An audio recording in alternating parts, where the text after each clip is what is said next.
How you guys doing today? It's Anthony Gangi, host of Tier Talk, and Kim Kardashian goes to the White House to talk to President Trump about prison reform. Does anybody see an issue with that? I have a comment about that, so I do see an issue with that. So when I come back from our sponsors, I'm going to give you my thoughts about this prison reform approach where we bring in Kim Kardashian and we ignore frontline correctional professionals. Tier Talk's for you, you brave men and women that work the front line. So if you haven't, please subscribe, interact, engage, comment, share, hit that bell. The bell's going to notify you every time I post up a video. I stand by for our sponsors.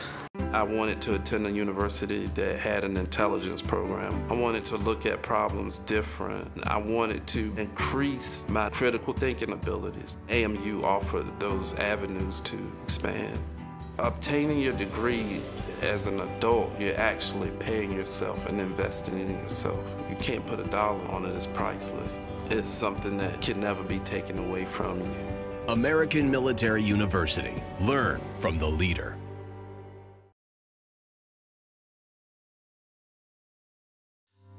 Being a corrections officer takes its toll on even the strongest individuals.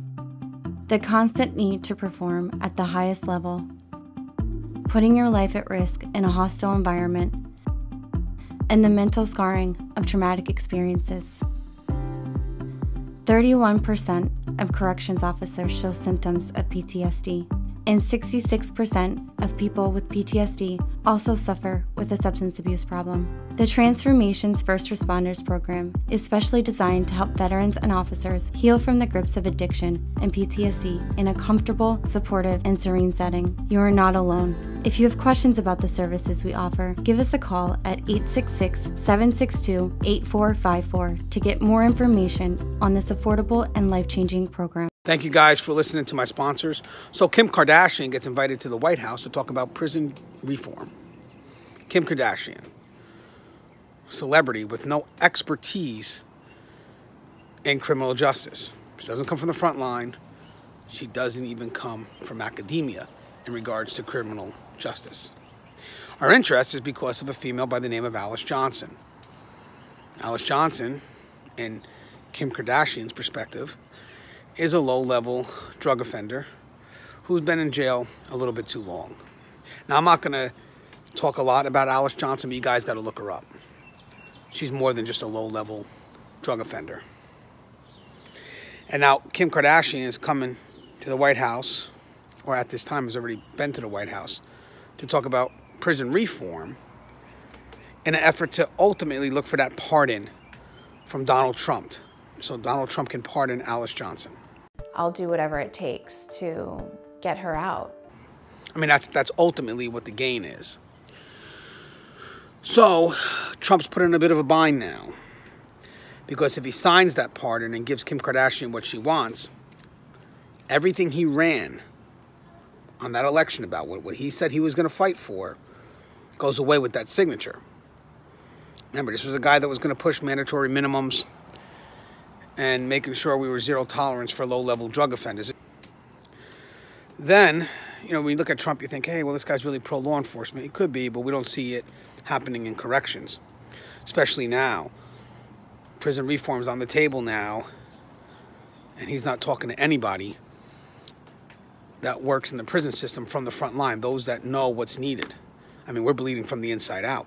And he just cut 6,000 employees from the federal system and then wants to go crazy with programming. I agree we need programming. Don't get me wrong. I know we need it. Got to keep those inmates busy. But we got to have the staff to do it. So my concern is, well, how are you going to implement programming if we don't have the staff? Even nationally, outside of the federal system, even nationally, we're just bleeding from the inside out. And a lot of us look to see what happens federally because we know eventually it could manifest its way into how we operate on a national level, state by state. So my thing is, because we always know that Trump has that connection with those private facilities.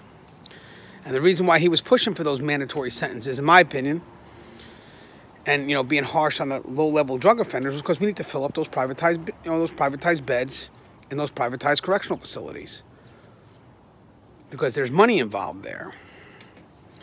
So what about if that's what he's planning on doing with the programming? Maybe he's planning on contracting the programs out to that vendor. So now he still gets what he wants. I mean, think about it. You're emptying out the prisons, but they're still going to make some money because you're going to give them all our inmates that need programming. And then you're still leaving the facilities vulnerable. So, I mean, is prison reform really being done for the right reasons? Or are we doing it for some company to make money? This effort to introduce programming, who's going to benefit from that? Because programming costs money, so are we now going to go back into the system and say, hey, we need to hire more staff? Got to get this environment conducive for learning, for rehabilitation, so we need more staff to protect the people that are coming in, to protect those inmates, to keep program running. Or are we going to keep our staff short, vulnerable, and give the programs to a private vendor, private contractor? Just curious. And then going to Kim Kardashian, come on. There's so many people that we have that can help us from the front line, that know exactly what we need so we can be more effective. And State Corrections is still waiting for that phone call. We lost a few people since you've been president. Have you called their families? Just curious. Just waiting. As always, guys, the show's here. Talk, love you guys. Stay safe. Comment. Just love to get your thoughts on this. And guys, don't forget the show's for you, brave men and women that work behind that, on that front line. So please, guys, subscribe, interact, engage, hit that bell. The bell's going to notify you every time I post up a video. All right, guys, stay safe.